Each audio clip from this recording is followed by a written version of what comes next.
मित्रांनो, आजच्या व्हिडिओमध्ये आपण जाणून घेणार आहोत अशा कोणत्या 4 गोष्टी आहेत, की ज्या आपण म्हातारपणात लक्षात ठेवायला हव्यात. जर का त्या 4 गोष्टींचं आपण पालन केलं, तर घरातील सर्वच आपली मान मर्यादा ठेवतील, सन्मान करतील. चला तर व्हिडिओद्वारे जाणून घेऊया त्या कोणत्या 4 गोष्टी आहेत. म्हातारपणात कोणाच्या भाग्यात मुलाचं सुख नसतं. या 4 गोष्टी आपल्या म्हातारपणात खूप उपयोगी पडतील. ते लक्षपूर्वक ऐका. प्रत्येकाच्या आयुष्यात म्हातारपण नक्कीच येतं. मग तुम्ही श्रीमंत असो किंवा गरीब असो, बुद्धिमान असो किंवा मूर्ख असो किंवा सुंदर असो, खूप कमजोर असो किंवा ताकदवान असो. म्हातारपण कधी दया करत नाही, ही सत्यता आहे. आणि हेही सत्य आहे की म्हातारपण जेव्हा येतं, तेव्हा नजरेसोबतच बुद्धी ही मंद होत जाते. ज्यामुळे माणूस चिडचिडेपणा येतो. अशा वेळी घरात वाद होण्याची शक्यता जास्त वाढते. त्या परिस्थितीत सून आणि मुलगा त्यांची काळजी घेणे सोडून देतात. एकतर आजाराने वेढलेले ते वृद्ध शरीर आणि त्यावरून सून आणि मुलगा लक्ष न देणं, म्हणून म्हातारपण आणखीनच दुःखदायी होतं. आता प्रश्न असा आहे की म्हातारपणात कोणत्या गोष्टी लक्षात ठेवायला हव्यात, ज्यामुळे आपल्याला कोणतेही त्रास सहन करावा लागू नये. चला तर आपण जाणून घेऊया. चॅनलवर नवीन असाल तर व्हिडिओला लाईक करा, चॅनलला सबस्क्राईब करा, तसेच बेल आयकॉन प्रेस करून हाईप करायला विसरू नका. खूप वर्षापूर्वीची गोष्ट आहे. एका नगरात एक श्रीमंत माणूस राहत होता. त्याचा खूप मोठा व्यवसाय होता. देश-विदेशात व्यापार करून त्याने भरपूर पैसा कमावला. एके दिवशी त्याच्या आई-वडिलांनी त्याला सांगितलं, "बाळा, तू खूप पैसा कमावला आहेस. आता लग्न करून आपली गृहस्थी पुढे ने. आम्ही आता वृद्ध झालो आहोत. मरण्यापूर्वी नातवंडाचं सुख मिळालं तर आयुष्यातील सर्व इच्छा पूर्ण होतील. घरात सून आली की आम्हालाही थोडं सुख मिळेल. एक गोष्ट सांगतोय." प्रेक्षक मित्रांनो, या जगाचा एक नियम आहे की कोणतेही सुख आपल्याला तेव्हा सुख वाटतं, जोपर्यंत ते आपल्यापासून दूर असते. ते मिळाल्यावर तेच आपल्याला दुःख वाटू लागतं. दूर वाळवंटात वाळूही पाण्यासारखी दिसते. एखादा तहानलेला माणूस पाण्याच्या शोधात भटकत असेल तर त्याला ते पाणी वाटून आनंद होतो, पण जवळ गेल्यावर वाळू पाहून तो आणखीन दुःखी होतो. तसंच या जगातील दुःख आहे. दूर असताना खूप छान वाटतं, सुखी वाटतं. जवळ आल्यावर ते आपले दुःख बनतं. आई-वडील सुद्धा मुलाचे लग्न झाल्यावर खूप आनंदी होतात. अनेक स्वप्न त्यांच्या डोळ्यात असतात की सून आल्यावर आम्हाला सुख मिळेल. पण सुख आल्यावर जसजसा काळ जातो तसतसं सगळं बदलतं. जे विचार त्यांनी केलेले होते त्याच्या उलट व्हायला लागतं. जी सून मुलाकडून सुखाची अपेक्षा करत होती त्यांच्याकडूनच दुःख मिळू लागतं. मग ते आपल्या दुर्दैवाला दोष देऊ लागतात. समजत नाही की दोष सून आणि मुलात आहे की स्वतःमध्येच आहे. जी सासू सून येताना खूप आनंद साजरा करत होती, शेजारच्यांमध्ये तिची स्तुती करत होती, तीच सासू 2-4 वर्षांनी लगेचच त्या सुनेची निंदा करू लागते. असं काय झालं होतं? असं काय झालं की जे आधी सुख वाटत होतं, सुख वाटायचं, आता ते दुःख वाटू लागलं? ही गोष्ट आपल्याला नीट समजून घ्यायची आहे मित्रांनो. प्रेक्षक मित्रांनो, तिकडे त्या वृद्ध आईवडिलांनी मुलावर लग्नासाठी दबाव टाकला. मुलगा म्हणाला, "आई बाबा, मी तुमच्या आनंदासाठी लग्न करीन, पण मला वाटतं की लग्न करून मी अडचणीत पडू नये. कारण लोक म्हणतात की लग्नानंतर जबाबदाऱ्या वाढतात, खर्च वाढतो, स्वातंत्र्य संपतं. आपल्या घरात येणारी मुलगी आपल्यावर ओझं होऊ लागते. ओझं होऊ नये." तेव्हा आई वडील म्हणाले, "बाळा, काय बोलतोयस? लग्न ही माणसाची गरज आहे. लग्नानंतर संतती होते. संततीमुळे वंश पुढे जातो. पुत्रामुळेच पित्याला मोक्ष मिळतो. पत्नी ही माणसाच्या आयुष्याची साक्षीदार असते. सुखदुःखात ती नवऱ्याची साथ सोडत नाही. आयुष्यात कितीही संकट आली की पत्नीच पुरुषाची ताकद बनते. ती त्याला चुकीच्या मार्गावर जाण्यापासून थांबवते. तिच्या येण्याने घरात सोय होते. घर पूर्णपणे घर तेव्हाच होतं जेव्हा घरात स्त्री येते." आई वडिलांनी असं समजावल्यानंतर मुलगा लग्नासाठी तयार झाला. त्यांनी त्याच्यासाठी एक चांगली मुलगी पाहून लग्न लावून दिलं. मुलगी सुंदर आणि संस्कारी पत्नी मिळाल्याने मुलगा खूप आनंदी झाला आणि त्याचे आई वडील सुद्धा खूप खुश राहू लागले. आता सगळे हसत खेळत आयुष्य जगतच होते. सून आपल्या नवऱ्यासोबतच सासू-सासऱ्यांची सुद्धा खूप चांगली काळजी घेत होती. वेळेवर त्यांना जेवण द्यायची, त्यांच्या गरजा पूर्ण करणं, त्यांना औषध पाणी देणं, त्यांना काही त्रास होऊ देत नव्हती. सगळी काही काळजी घेत होती. हळूहळू काळ बदलू लागला. दिवस निघून गेले. काळानुसार मुलाचे आईवडील अधिक वृद्ध झाले. शरीर आणखीन कमजोर झालं आणि त्यांच्यात चिडचिडेपणा आला. वृद्ध असल्यामुळे ते दिवसभर विविध गोष्टी बोलत राहायचे. जेव्हा ते काही काम सांगायचे तेव्हा असं वाटायचं की ते रागात आहेत. त्यांचं हे वर्तन मुलाच्या पत्नीला आवडत नव्हतं. ती सासू-सासऱ्यांच्या स्वभावामुळे त्रस्त झाली होती घरात. जेव्हा ती उलट उत्तरं द्यायची तेव्हा घरात भांडणं व्हायची. म्हणजे सासू-सासऱ्यांमध्ये आणि सासू-सुनांमध्ये भांडणं होऊ लागली. संध्याकाळी तिचा नवरा घरी आला की ती त्याला सर्व काही सांगायची की तुमचे आईवडील रोज काही ना काही कारणाने माझ्याशी भांडत असतात. आमच्यात भांडणं होतात. जर असंच चालू राहिलं तर मी एखाद्या दिवशी हे घर सोडून जाईन. आता काही मला त्यांचं बोलणं सहन होत नाही. पत्नीचे बोलणे ऐकून मुलगा आई-वडिलांना समजावतो की तुम्ही दोघे आपल्या सुनेशी असं का वागतात? तेव्हा त्याचे आई-वडील म्हणाले, बाळा, तुझी पत्नी आमच्याशी विनाकारण भांडत असते. आम्ही काही काम सांगितलं तर ती ऐकत नाही आमचं. 1-2 तासानंतर ती आमचं ऐकते. मुलगा जेव्हा आईवडिलांचा ऐकायचा तो आपल्या पत्नीवर आरोप करत असायचा आणि म्हणायचा आणि पत्नीचं ऐकत असते तर तिथे आईवडिलांमध्ये चुका काढत बसत असायचा. मुलगा खूपच त्रस्त झाला होता. शेवटी कोणात कमी काढावी, कोणाला समजवावे, आईला समजावे की आईबाबांना समजावावं, त्याला काही कळत नव्हतं. रोजच्या भांडणामुळे त्याची पत्नी कंटाळली होती. काही दिवस आपल्या सासू-सासऱ्यांच्या वागण्यातला सहन करत राहिली, पण जेव्हा तिच्याकडून सहन झालं नाही तेव्हा ती रुसून आपल्या आईवडिलांच्या घरी निघून गेली. आपल्या मुलीला जेव्हा तिच्या वडिलांनी पाहिलं की ती एकटीच सासरहून आली आहे तेव्हा वडिलांना समजलं की नक्कीच माझी मुलगी सासरी काही भांडण करून आली आहे. आली असेल. त्यांनी विचारलं, मुली काय झालं, तू जावयांसोबत का आली नाहीस? एकटी येण्याचं कारण काय आहे? तेव्हा मुलीने संपूर्ण गोष्ट आपल्या आईवडिलांच्या कानावर घातली आणि म्हणाली, बाबा, आता मी निर्णय घेतला आहे की जोपर्यंत माझे वृद्ध सासू-सासरे त्या घरात राहतील तोपर्यंत मी सासरी जाणार नाही. रोजच्या भांडणामुळे माझं जीवन अगदी नरकाप्रमाणे झालं आहे. तिथे राहून माझा श्वास घुसमटतो. ना मी मरू शकते तिथे, ना जगू शकते. म्हणून मी आताही तिथे जाणार नाही. मुलीचं बोलणं ऐकल्यानंतर तिच्या आई-वडिलांनी सांगितलं, मुली, तू आलीस ते बरोबर आहे. हे तुझंच घर आहे. आरामात राहा. पण आम्हाला माहीत आहे की कोणत्याही मुलीचं आयुष्य वडिलांच्या घरी, माहेरच्या घरी राहत नाही, होत नाही, शेवटपर्यंत जात नाही. जोपर्यंत मुलीचं लग्न नाही तोपर्यंत मुलीचं घर असतं, आईवडिलांचं घर असतं. पण जेव्हा तिचं लग्न होतं तेव्हा सासरच तिचं खरं घर असतं. त्यामुळे आम्ही तर एवढेच म्हणू की जसं जमेल तसे दुःख त्रास सहन करत तुला तुझ्या घरीच राहावं लागेल. प्रत्येक माणसाच्या आयुष्यात या गोष्टी होतच असतात. त्यांना घाबरू नये. जर तू सासऱ्यांमुळे त्रासून आली असतील तर मुली, माझी एक गोष्ट नीट ऐक. ते वृद्ध झाले आहेत. वेळेनुसार त्यांची विचार करण्याची आणि समजण्याची शक्ती कमी झाली असेल. तुला त्यांच्या गोष्टी सहन करायला हव्यात. वृद्ध लोक काहीही बोलू शकतात. आई वडील म्हातारे झाले तर ते काहीही बोलतात. त्यांच्या बोलण्याकडे दुर्लक्ष कर, लक्ष देऊ नकोस.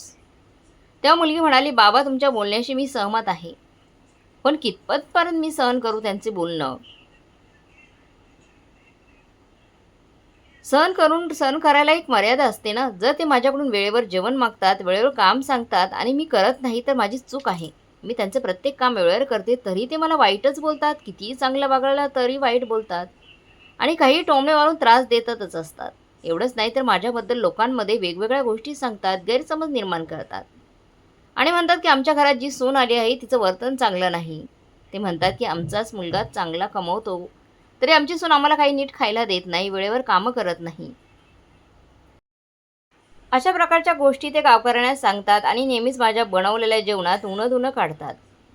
लोकांना सांगतात की आमच्या सुनेला स्वयंपाक नीट करता येत नाही, ते आम्हाला वेळेवर जेवण देत नाही, म्हणूनच आम्ही दोघे वेळेआधी म्हातारे झालो आहोत. आणि त्यांच्या गोष्टीवर गावकरीसुद्धा विश्वास ठेवतात. आता अशा परिस्थितीत तुम्ही सांगा की आई बाबा, मी त्यांना जेवण का देणार नाही, मी त्यांना का मारेल? जेव्हा वडील आपल्या मुलीच्या गोष्टी ऐकतात तेव्हा त्यांना खूप दुःख होतं आणि ते आपल्या मुलीला म्हणतात, मुली, तू चिंता करू नकोस. या बाबतीत मी तुझ्या सासरी जाऊन तुझ्या सासू-सासऱ्यांशी आणि तुझ्या पतीशी बोलेन आणि त्यांना विचारेन की ते तुझ्याशी असे का वागतात. प्रेक्षक मित्रांनो, दुसऱ्या दिवशीच मुलीचे आई वडील तिला घेऊन सासरी जातात. सासरी पोहोचल्यानंतर त्यांना जावाई भेटत नाही, पण सासू-सासरे घरीच होते.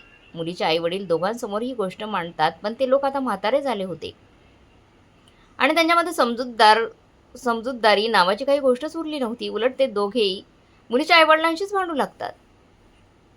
मुलीच्या आईवडिलांनी खूप समजावले पण काही उपयोग झाला नाही. जेव्हा बोलण्याने काही निष्पन्न झाले नाही तेव्हा मुलीचे आईवडील तिला घेऊन दुःखी मनाने आपल्या घरी परत निघाले. परत जात असताना वाटेत त्यांना एक संत महात्मा दिसले. त्यांच्या हातात कमंडल होते आणि त्यांची लांब पांढरी दाढी होती.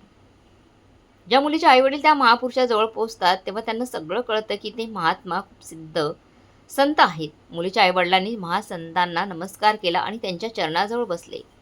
तेव्हा साधू महाराजांनी विचारलं, तुला मुला तुझी काय अडचण आहे? त्या मुलीचे वडील म्हणाले, महाराज, मी खूप मोठ्या अडचणीत सापडलो आहे. मला समजत नाही मला काय करायला हवं. तेव्हा साधू महाराज म्हणाले, बाळा, तुला जी काही अडचण आहे ती मला स्पष्टपणे सांग. मी तुझ्या अडचणीचे काही ना काही समाधान नक्कीच काढेन. त्या मुलीचे वडील म्हणाले, हे गुरुदेव, काही वर्षापूर्वी माझ्या मुलीचं लग्न याच गावात लावून दिले होते. लोक खूप श्रीमंत आहेत. ज्या मुलीशी आम्ही आमच्या मुलीचे लग्न केले तो मुलगा व्यवस्थित आहे, पण त्याचे आईवडील व्यवस्थित नाही. ते वृद्ध झाले आहेत आणि वृद्ध असल्यामुळे रोज माझ्या मुलीला त्रास देतात. माझ्या मुलीबद्दल गावकऱ्यांसमोर चुकीच्या गोष्टी बोलतात. त्यामुळे मुलगी सासर सोडून माझ्याकडे परत आली आहे आणि माझ्याकडेच राहण्याचा हट्ट करू लागली आहे. आता अशा परिस्थितीत तुम्हीच सांगा की एखादे वडील आपल्या लग्न झालेल्या मुलीचे आयुष्य कसं चालवेल? मुलीच्या वडिलांचं असं बोलणं ऐकून तो संन्यासी म्हणाला, हे मुला, जर असे असेल तर तू मला त्या लोकांकडे घेऊन चल. मी त्यांना काही शिकवण देईन. मी त्यांना काही गोष्टी सांगेन. जर त्यांनी माझ्या सांगितलेल्या गोष्टी समजून घेतल्या आणि त्यांना आपल्या आयुष्यात अंमलात आणल्या तर तुमची मुलगी नेहमी आनंदात राहील. ते कधीही तुमच्या मुलीशी भांडणार नाही. ते स्वतःही आनंदित राहतील आणि तुमची मुलगीसुद्धा आनंदात राहील तिथे. आता तर मुलीच्या आईवडिलांनी त्या महात्मांना सोबत घेतले आणि आपल्या मुलीच्या सासरी निघाले. महात्मांनी मुलीच्या आईवडिलांना दारात थांबायला सांगितले आणि स्वतः घरात गेले. घरात मुलीचे सासू-सासरे बसलेले होते. त्या मुलीच्या सासऱ्यांनी साधू महाराजांना पाहिले तेव्हा ते दोघे उठून उभे राहिले आणि साधू महाराजांना बसण्यासाठी आसन दिले. मग त्या मुलाच्या आईवडिलांनी त्या महात्म्यांना खाण्यापिण्याबद्दल विचारले.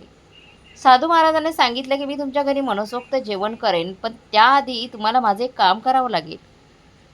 संन्यासांची ही गोष्ट ऐकून दोन्ही वृद्ध व्यक्ती म्हणाले, आम्ही तुमच्या सर्व गोष्टी मान्य करायला तयार आहोत. आधी तुम्ही जेवण करा.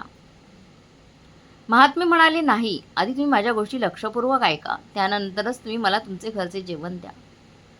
प्रेक्षक मित्रांनो, त्यानंतर साधू महाराज म्हणू लागले की मला ऐकण्यात आलं आहे की तुम्ही लोक वृद्ध झाला आहात आणि वृद्ध झाल्यामुळे तुम्हाला लोक त्रास देतात. घरात तुमची सुनई तुम्हाला खूप त्रास देते ना?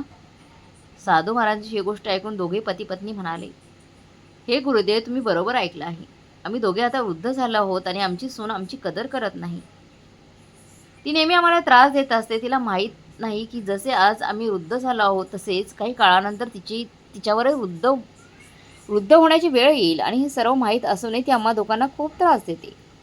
तेव्हा साधू महाराज म्हणाले, तुम्ही चिंता करू नका, मी तुमच्या सर्व समस्या दूर करीन, पण त्यासाठी तुम्हाला माझ्या काही गोष्टी मान्य कराव्या लागतील. जर तुम्ही या गोष्टी मान्य केल्यात, त्या तुमच्या जीवनात उतरवल्यात, तर मग पहा तुमचे दिवस किती आनंदात आणि सुखात जातील. मी तुम्हाला सुखी जीवनासाठी 4 गोष्टी सांगत आहे, ज्यांना तुम्ही तुमच्या जीवनात अंगीकार केलात तर नेहमी आनंदात राहू शकता आणि कधीही तुमची सून आणि तुमचा मुलगा तुम्हाला त्रास देणार नाही. प्रेक्षक मित्रांनो, इतके सांगितल्यानंतर महात्म्याने त्या वृद्धांना उपदेश द्यायला सुरुवात केली. त्यांनी पहिली गोष्ट सांगितली की तुम्हाला नेहमी हे लक्षात ठेवावं लागेल की बोलताना आपल्या शब्दांवर लक्ष द्या, आपल्या वाणीवर लक्ष द्या, कारण तुमच्या वाणीमध्ये इतकी शक्ती आहे की तुम्ही तुमच्या वाणीने कुणाचे मन जिंकू शकता आणि तुमच्या वाणीने कुणालाही दुखवू शकता. म्हणूनच तुम्हाला तुमच्या वाणीवर लक्ष द्यायला हवे. समजा जर तुम्ही माझ्याशी बोलत आहात आणि माझ्याशी बोलण्याची पद्धत योग्य नाही तर मी तुमच्यावर रागावर निघून जाईन. मी तुमच्याशी जोडला जाऊ शकणार नाही. मी तुम्हाला हे सांगू इच्छितो की तुम्ही तुमचे शब्द विचारपूर्वक बोला आणि आपल्या वाणीमध्ये गोडवा आणा, कारण विद्वान लोक म्हणतात की ज्याच्या वाणीमध्ये गोडवा नाही ती वाणी विषासारखी असते. जर तुम्हाला वाटत असेल की तुमची वाणी विष उगळते तर बोलण्यापेक्षा शांत राहणं चांगलं आणि काही बोलायचं असेल तर आधी विचार करा की मी जे बोलतो आहे ते समोरच्या व्यक्तीला कसं वाटेल, त्याला काही नुकसान तर होणार नाही ना. माझ्या या शब्दांमुळे समोरच्याला काय फायदा होईल हे सर्व विचार करूनच आपले शब्द इतरांसमोर मांडावे. मला माहीत आहे की मनुष्य जेव्हा वृद्ध होतो तेव्हा शरीरात अनेक प्रकारचे आजार येतात. त्याला वाटते की तो बरोबर बोलतो, पण समोरच्याला त्याचे शब्द नेहमी दुखावतात. म्हणून जेव्हा बोलाल तेव्हा विचार करून बोला. त्या दोन्ही वृद्ध दाम्पत्यांनी साधू महाराजांचे हे बोल ऐकले आणि म्हणाले, ठीक आहे, आजपासून आम्ही तुमच्या या गोष्टींचे पालन करू आणि ज्या गोष्टी बोलू तेव्हा विचारपूर्वक बोलू. तेव्हा साधू म्हणतात, दुसरी गोष्ट सांगतात. दुसरी गोष्ट अशी आहे की आपण काही मागायचं असेल तर योग्य वेळी मागायला हवं. आपल्याला दुसऱ्याच वेळेची आणि परिस्थितीची जाणीव ठेवायला हवी. समजा जर तुम्हाला भूक लागली आहे आणि त्यावेळी सून जेवण बनवत असेल, जर त्यावेळी तुम्ही जेवण मागितलं तर ती जेवण कुठून देणार? कारण त्यावेळी जेवण तयारच झालेलं नसतं. आता तुम्ही ओरडत राहिला तर तिकडे सुनेला सुद्धा राग येईल आणि तुम्हालाही वेळेवर जेवण मिळणार नाही. मग दोघांमध्ये भांडणंच होतील ना. म्हणून आपल्याला काही मागताना विचार करायला हवा की आपण ज्यावेळी मागत आहोत त्यावेळी ते उपलब्ध आहे की नाही. समोरचा आपल्याला ती वस्तू देण्यासाठी तयार आहे की नाही. आता समजा तुमची सून अंघोळ करत आहे, त्यावेळी तुम्ही एखादी वस्तू मागता, तर त्या अवस्थेत तुमची सून तुम्ही मागितलेली वस्तू लगेच देऊ शकणार नाही. आता जर ती अंघोळ करून तुम्हाला ती वस्तू देईल तर तुम्हाला वाईट वाटेल की मी जेव्हा मागितलं तेव्हा तिने दिलं नाही, इतक्या उशिराने आली आहे. आता ती माझ्या गोष्टींकडे दुर्लक्ष करते, असे सगळे विचार करून तुम्हाला राग येईल आणि घरात तक्रारी वाढू लागतील, भांडणं वाढतील. तुम्हाला हे समजून घ्यावे लागेल की म्हातारपणात आणि तरुणपणात फरक असतो. तरुणपणी आपण समर्थ असतो, जी गोष्ट आपल्याला हवी ती आपण स्वतः मिळवू शकतो. पण म्हातारपणी आपण इतरांवर अवलंबून होतो आणि दुसरा माणूस आधी स्वतःचं काम करतो, नंतर तो तुमचं काम ऐकतो. जर कोणी कोणत्या कामात व्यस्त असेल तर त्यानंतरच तो तुम्हाला एखादी वस्तू आणून देईल. त्यामुळे दुसरी गोष्ट म्हणजे तुम्ही नेहमी संयम ठेवायला हवा. अनेकदा असंही होतं की तुमची सून काही कामानिमित्त बाहेर गेली असेल किंवा घरी नसेल. तुम्ही काही वस्तू मागत असाल, तुमचा आवाज तिच्या कानांपर्यंत पोहोचत नसेल. अशा परिस्थितीत तुमची सून तुम्हाला ती वस्तू देऊ शकणार नाही. कधीकधी त्याची तब्येत बिघडलेली असेल आणि आजारी असतानाही ती तुमच्या मागणीनुसार लगेच ती वस्तू आणून देऊ शकत नाही. अशा वेळी तुम्ही त्या गोष्टींवर कधी रागावू नये. आता तुम्ही म्हणाल की तुमची सून तुमचं ऐकतच नाही. ती कसं ऐकेल? आजारी माणूस लगेच कोणतंही काम करू शकत नाही. म्हणून तुम्ही वेळ आणि परिस्थिती समजून घेतली पाहिजे की आपण कधी काय मागतो आहोत आणि ज्याच्याकडे मागतो आहोत तो त्यावेळी देण्याची स्थितीत आहे की नाही. प्रेक्षक मित्रांनो, महात्माजींची दुसरी गोष्ट त्या दाम्पत्यांनी खूप लक्षपूर्वक ऐकली आणि म्हणाले, महाराज, आजपासून आम्ही ही गोष्ट लक्षात ठेवू की आम्ही जेव्हा काही आमच्या सुनेकडे मागू, ती वस्तू देण्याच्या स्थितीत आहे की नाही तेव्हाच ती वस्तू मागू. तेव्हा साधू महाराज म्हणतात, आता मी तुम्हाला तिसरी गोष्ट सांगतो. अनेकदा जेवणात काही कमी पडतं, जेवण तुमच्या मनाप्रमाणे बनत नाही, तेव्हा यावेळी जेवण बिघडल्यावर त्यावरून भांडू नये. समजा तुमची सून जेवण बनवत आहे आणि तिचं लक्ष दुसरीकडे गेलं, कारण घरगुती जेवणात खूप कामं असतात. अशा वेळी स्वयंपाक करताना मीठ कमी जास्त होऊ शकतं, मिरची कमी जास्त होऊ शकते, पोळी जळू शकते आणि तिने तिचं जेवण तुमच्यासमोर वाढले. तुम्ही ते जेवण चाखलं आणि ते चाखताच तुमचा चेहरा वाकडा करू लागले आणि म्हणालात की जेवणात काही चव नाही, विविध प्रकारचे दोष काढू लागलात. त्यामुळे तुमचे शब्द तुमच्या सुनेला खूप वाईट वाटतील. ती त्याला आपला अपमान समजेल. तुमच्या बोलण्याने तिला दुखापत होईल. भाऊ, चुका तर सगळ्यांकडूनच होतात. जेव्हा तुम्ही तरुण होता तेव्हा स्वयंपाक करता तुमच्याकडून ही चूक झाली असेलच ना. मग तुमच्या आईवडिलांनी तुमच्याशी असंच वागणूक केली होती का? समजा जर तुमच्या आईवडिलांनी तुम्हाला अशी वागणूक दिली असेल तर त्यावेळी तुम्हाला कसं वाटलं असेल. म्हणून आपण इतरांच्या कामात दोष काढण्यापासून दूर राहायला हवं. मग ती स्त्री असो किंवा पुरुष, चुका सगळ्यांकडूनच होतात. स्वयंपाकात थोडीफार चूक झाली तर आपण ती सहन करायला हवी आणि आपल्या सुनेला सांगायला हवं की बाळा, आज जेवणात ही वस्तू कमी आहे, पुढच्या वेळी यावर लक्ष दे हा. जर तुम्ही प्रेमाने सांगितलं तर ती त्या गोष्टींकडे नक्कीच लक्ष देईल आणि तुमच्या शब्दांमुळे तिला दुःखही होणार नाही आणि ती विचार करेल की माझे सासू-सासरे खूप चांगले आहेत की ती समजून घेतात. आम्हाला काही असेल तर प्रेमाने समजावून सांगतात, पण जर तुम्ही तिच्या जेवणात रोजच दोष काढत असाल तर त्यामुळे तिला खूप त्रास होईल आणि म्हणूनच ती टाळाटाळ करते. असं केल्याने घरात भांडणं होतात. कधीतरी जेवण बिघडलं तर तुम्ही शांतपणे सहन देखील केलं पाहिजे आणि प्रेमाने समजावलं पाहिजे. प्रेक्षक मित्रांनो, महात्माजींची तिसरी गोष्ट ऐकून ते वृद्ध दाम्पत्य म्हणाले, साधू महाराज, आम्ही तुमची तिसरी गोष्ट समजत आहोत, पुढे आम्ही याचीसुद्धा काळजी घेऊ. तेव्हा महात्माजी त्यांना चौथी गोष्ट सांगतात आणि चौथी गोष्ट म्हणजे आपण आपल्या कुटुंबाच्या परिस्थितीबद्दल कधी इतरांना सांगू नये. समजा तुमच्या कुटुंबात पैशांची कमतरता आहे, तुमच्या कुटुंबात भांडणं होत आहे, तुमची सून चांगली नाही किंवा ती चांगलं जेवण बनवत नाही, ती तुमचं म्हणणं ऐकत नाही किंवा घरात कोणतीही समस्या आहे आणि तुम्ही ती समस्या इतर लोकांना सांगतात, तर तुमचं असं करणं अजिबात योग्य नाही. कारण बाहेरच्यांना जेव्हा तुम्ही तुमच्या घरातल्या गोष्टी सांगता तेव्हा ते वरवर तुमच्याशी सहानुभूती दाखवता, पण तुमच्या गेल्यानंतर तुमच्या पाठीमागे थट्टा करतात तेच लोक त्या तुमच्या गोष्टींना एकाचे 4 करून तुमच्या सून आणि मुलांना सांगतील. आणि तुमच्या घरात आणखीन कलह वाढेल आणि सतत असे केल्याने तुम्ही सून आणि मुलाच्या नजरेत नेहमीच खाली पडता. म्हणून इतरांना आपल्या घरातील समस्या कधीही सांगू नये. यामुळे तुमच्या घरातील समस्या कमी न होता त्या आणखीन वाढतात. तुमचा मुलगा समाजात जाण्यायोग्य राहणार नाही. जर तो कुठे समाजात उभा राहिला, एखाद्या पंचायतमध्ये उभा राहिला, आपली काही गोष्ट मांडली तर तिथे उपस्थित लोक त्यांच्या तोंडावरच सांगतील की तुमची सून तुमच्या आईवडिलांशी कशी वागते, अशी वागते, तसे वागते आणि तुम्ही इथे आम्हाला उपदेश द्यायला आले आहात. म्हणूनच तिथे तुमच्या मुलाचा सन्मान होणार नाही. ते लोक तुमच्या मुलाला चांगले वाईट बोलतील की म्हातारपणी तुम्ही तुमच्या आईवडिलांना त्रास देता. आधी तुमच्या घरातील समस्या सोडवा. म्हणून नेहमी लक्षात ठेवा, आपल्या घरातील गोष्ट कधीकधी बाहेरच्यांना सांगू नये. अनेकदा तुमच्या घरातील भांडणं जेव्हा इतरांच्या कानावर जातात तेव्हा बाहेरचे लोक या संधीचा फायदा घेऊन तुम्हाला नुकसान पोचवतात. प्रेक्षक मित्रांनो, महात्मा यांची चौथी गोष्ट ते दोन्ही वृद्ध नीट समजून गेले होते. ते म्हणाले, महाराज, आजपासून आम्ही तुमच्या या चारही गोष्टींचा आपल्या जीवनात उत्तम प्रकारे पालन करू. आमच्याकडून खूप मोठी चूक झाली आहे. आम्ही आमच्या घराबद्दल, आमच्या पैशांबद्दल, आमच्या सून आणि मुलांबद्दल या गोष्टी शेजारी पाजारात सांगत होतो. आमच्याकडून चूक झाली, आम्ही बरोबर केलं नाही. अनेकदा आम्ही रागात आमच्या गावात ही गोष्ट सांगितली की आमची सून चांगली नाही, आमची घरची परिस्थिती चांगली नाही, आम्हाला कधी वेळेवर अन्नपाणी मिळत नाही. या गोष्टी आम्ही संपूर्ण गावात पसरवल्या होत्या. तेव्हा महात्मा म्हणाले, तुमच्या ह्याच गोष्टी तुमच्या दुःखाचे कारण आहेत. जर तुम्ही घराच्या गोष्टी संपूर्ण गावात पसरवल्या तर एक ना एक दिवस तुमच्यावर अशी परिस्थिती येईल ज्यामुळे तुम्हाला दुःखी राहावं लागेल. म्हणूनच माझं ऐका. आजपासून घरातील गोष्टी इतरांसमोर कधीही शेअर करू नका आणि जे मी सांगितलेल्या गोष्टी आहेत त्या तुम्ही तुमच्या जीवनात अवश्य पाळा. या तुमच्या म्हातारपणी खूप उपयोगी पडतील. जो माणूस या 4 गोष्टी आपल्या जीवनात स्वीकारतो त्याच्या जीवनात कधीही दुःख, त्रास येत नाही आणि तो नेहमी आनंदी आणि सुखी राहतो. त्याच्या घरात सदैव सुख, शांती राहते. त्यांची सून आणि मुलगा म्हातारपणी आपल्या सासऱ्यांची खूप काळजी घेतात आणि त्यांचा सन्मान करतात आणि त्यांच्या सुखदुःखाची काळजी घेतात. प्रेक्षक मित्रांनो, अशा प्रकारे साधू महाराजांनी त्या दोघांना 4 गोष्टी सांगितल्या. ते दोघे म्हणाले, महाराज, तुमच्या या 4ही गोष्टी आम्ही नीट लक्षात ठेवू आणि त्याचे पालन करू. आता आपण भोजन करा. साधू महाराज म्हणाले, अजून माझं बोलणं संपलेलं नाही. माझं बोलणं तेव्हा संपेल जेव्हा तुमची सून आणि तुमचा मुलगा माझ्यासमोर असतील.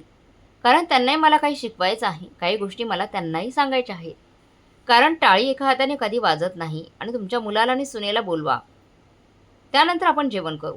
तेव्हा ते दोन्ही वृद्ध आपल्या मुलाला आणि सुनेला बोलवतात आणि ते दोघे साधूला प्रणाम करून त्यांच्या जवळ बसून बोलणे ऐकू लागतात.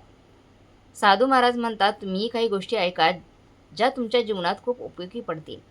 असे म्हणून साधू महाराज त्या दोघा पती पत्नीला समजावत म्हणतात की बाळा, लक्षात ठेवा, कोणताही माणूस तरुण असतो तेव्हा त्याच्यामध्ये विविध प्रकारच्या शक्ती असतात. त्यावेळी तो खूप बुद्धिमान असतो. पण त्याने हे लक्षात ठेवायला हवं की जर त्याच्या घरी त्याचा वृद्ध आई वडील आहेत आणि त्यांनी त्याला काही सांगितलं किंवा अशी काही गोष्ट सांगितली जी ऐकून वाईट वाटली, तरुण मुलांनी समजून घ्यायला हवं की ते आता वृद्ध झाले आहेत. त्यामुळे त्यांची जीभ घसरते आणि तरुणपणाच्या तुलनेत म्हातारपणी मेंदू थोडा कमी चालतो आणि त्यांना स्वतःलाच कळत नाही की ते काय बोलत आहेत.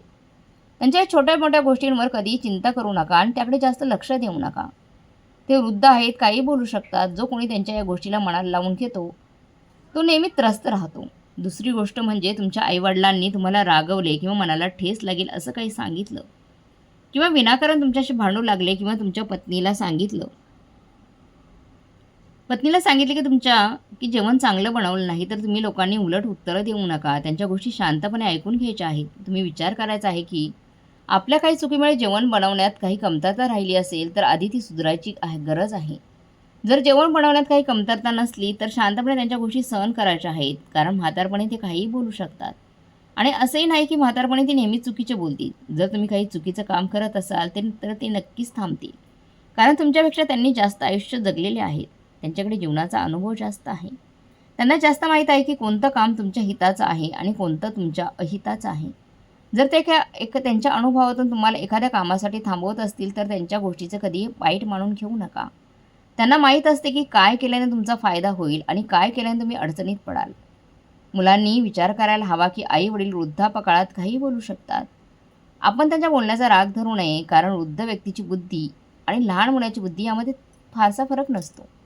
जर ते आपल्याशी भांडतात किंवा बोलतात तर आपण सहन करायला हवं. त्यांच्याशी भांडणं करू नये. जर आपण त्यांच्याशी भांडलो तर आपल्या आयुष्यातील अडचणी आणखीन वाढत जातील.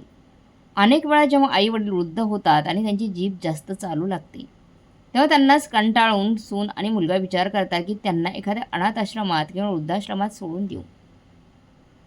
लक्षात ठेवा, जर तुम्ही असे करत असाल तर तेही विचार करा की भविष्यात तुम्ही जेव्हा वृद्ध व्हाल ना आणि तुमची मुले असतील तेव्हा तुमची मुलेही तुमच्याशी तसाच व्यवहार करतील जसं तुम्ही आत्ता करत आहात. आपल्या वृद्ध आईवडिलांमुळे जरी कितीही त्रास होत असला तरी आपण त्यांची नेहमी काळजी घेतली पाहिजे. जो व्यक्ती आपल्या वृद्ध आईवडिलांची काळजी घेत नाही तो नेहमी दुःखी राहतो. आणि हेही ऐका, जर तुमच्या आईवडिलांकडून काही चूक झाली असेल तर त्यांनी कुणाला काही बोलले असेल किंवा तुमच्यापासून लपून कुणाला पैसे दिले असतील किंवा त्यांच्याकडून काही मोठी चूक झाली असेल तर असे काही नाही की तुम्ही आपल्या आईवडिलांना उलटसुलट बोलायला लागाल. त्याऐवजी तुम्ही त्यांना प्रेमाने समजावून सांगायला हवं की बघा, तुमच्याकडून एवढी मोठी चूक झाली आहे ज्यामुळे आपल्याला नुकसान झालं आहे. पुढच्या वेळी याची काळजी घ्या. आपल्या आईवडिलांना प्रेमाने समजावलं तरी समजून घेतील. त्यांना मारणं किंवा शिवागाळ करणं हा उद्धटपणा आहे. जे लोक असे करतात त्यांनी लक्षात ठेवा की एक दिवस ते पूर्णपणे उद्ध्वस्त होतात. सून त्यांना हे विचार करायला हवं की कधीकधी सासू सासरे छोट्या मोठ्या गोष्टी बोलतात, पण घरातील स्त्रिया छोट्याच्या गोष्टीला वाढवून आपल्या नवऱ्याला सांगतात, रडायला लागतात आणि माहेरी याच गोष्टी वाढवून आपल्या आईवडिलांना भडकवत असतात, ज्यामुळे अफवा पसरते आणि ती गोष्ट मोठ्या मोठ्या समस्येचं रूप घेते. प्रत्येक सुनेने हे लक्षात ठेवले पाहिजे की ती आपल्या सासरच्या गोष्टी माहेरी तेव्हाच सांगाव्यात जेव्हा त्या खूप गंभीर असतील. एवढे सांगून साधू महाराज तिथून निघणार होते. पण पती पत्नी जे आता वृद्ध झाले होते त्यांनी सांगितले की साधू महाराज, तुम्हाला ते वचन आठवते ना जे तुम्ही येताना दिले होते. साधू महाराज म्हणाले, तुम्ही माझ्यासमोर हे ठरवा की आजपासून तुम्ही तुमच्या सून आणि मुलाला कधी त्रास देणार नाही. मुलीच्या सासू-सासऱ्यांनी सांगितले, महाराज आम्ही तुम्हाला वचन देतो, आम्ही तुमच्या बोलण्याचे पालन करू. प्रेक्षक मित्रांनो, त्यानंतर साधू महाराजांनी मुलगा आणि सुनेकडूनही वचन घेतले की आजपासून तेही आपल्या बाजूने वृद्ध आईवडिलांना कोणताही त्रास देणार नाही. हे वचन घेतल्यानंतर साधू महाराज म्हणाले, आधी तुम्ही तुमच्या वचनांचे पालन करा. जेव्हा तुमच्या घरात सुख शांती येईल तेव्हा आम्ही तुमच्या घरी भोजन करू असं सांगून ते सिद्ध महात्मा उभे राहिले आणि आपल्या कुटीत निघून गेले. मुलीचे आईवडील त्यांच्या संमतीने परवानगी घेऊन आपल्या घरी परत गेले. जेव्हा मुलीच्या सासू-सासऱ्यांनी साधूंनी सांगितलेल्या गोष्टी आपल्या जीवनात अंगीकारल्या तेव्हा त्यांच्या घरात सुख शांती नांदू लागली. पूर्वी ज्या सुनेचा चेहरा पाहताच त्यांना चीड येत होती, आता ती सून त्यांना संस्कारी सून वाटू लागली. आता सूनही आपल्या सासू-सासऱ्यांची चांगली सेवा करू लागली, त्यांची काळजी घेऊ लागली. ती असा व्यवहार करू लागली जणू ती तिचे सासू-सासरे नसून स्वतःचे आई-वडील आहेत. प्रेक्षक मित्रांनो, हळूहळू जेव्हा घरात शांतता राहू लागली तेव्हा सगळ्यांचं मन आनंदी राहू लागले. अशा प्रकारे राहता राहता बरेच दिवस निघून गेले. तेव्हा एक दिवस मुलीच्या आईने आपल्या नवऱ्याला सांगितले, आपल्या मुलीला सासरी येऊन माहेरी येऊन बरेच दिवस झाले आहेत, पण आपण काही विचारपूस केली नाही. एकदा पण मुलीच्या सासरी जाऊन पाहिले पाहिजे की ती कशी राहते. मुलीच्या वडिलांनी सांगितले, तू बरोबर म्हणतेस, मी उद्याच मुलीच्या सासरी जातो आणि जाऊन पाहून येतो की आता तिला काही त्रास तर नाही ना. प्रेक्षक मित्रांनो, दुसऱ्या दिवशी जेव्हा मुलीचे वडील त्याच्या सासरी पोहोचले तेव्हा त्यांनी पाहिले की त्यांची मुलगी आपल्या सासू-सासऱ्यांची खूप चांगली काळजी घेत आहे. सासू-सासरे तिच्याच्या आईवडिलांप्रमाणे प्रेमाने वागत आहे आणि संपूर्ण घरात सर्वजण खूप प्रेमाने, आपुलकीने, आनंदाने राहत आहेत. हे पाहून मुलीचे वडील विचार करू लागले की हे तेच कुटुंब आहे, तीच मुलगी आहे आणि हेच तिचे सासू-सासरे आहेत ज्यामुळे आपण सगळे त्रस्त होतो. प्रेक्षक मित्रांनो, आपल्या मुलीच्या घरी सुख शांती आणि प्रेमाचे वातावरण पाहून मुलीचे वडील खूप आनंदी झाले आणि ते एक दिवस तिथे थांबून दुसऱ्या दिवशी आपल्या घरी परतले. कारण कोणतेही वडील असे इच्छित नाही की त्यांच्या मुलीचं ते घर उद्ध्वस्त व्हावे किंवा तिच्या घरात भांडणं व्हावी. प्रत्येक आईवडिलांची इच्छा असते की त्यांच्या मुलीचं घर सुखसमाधानाने भरलेले असावे.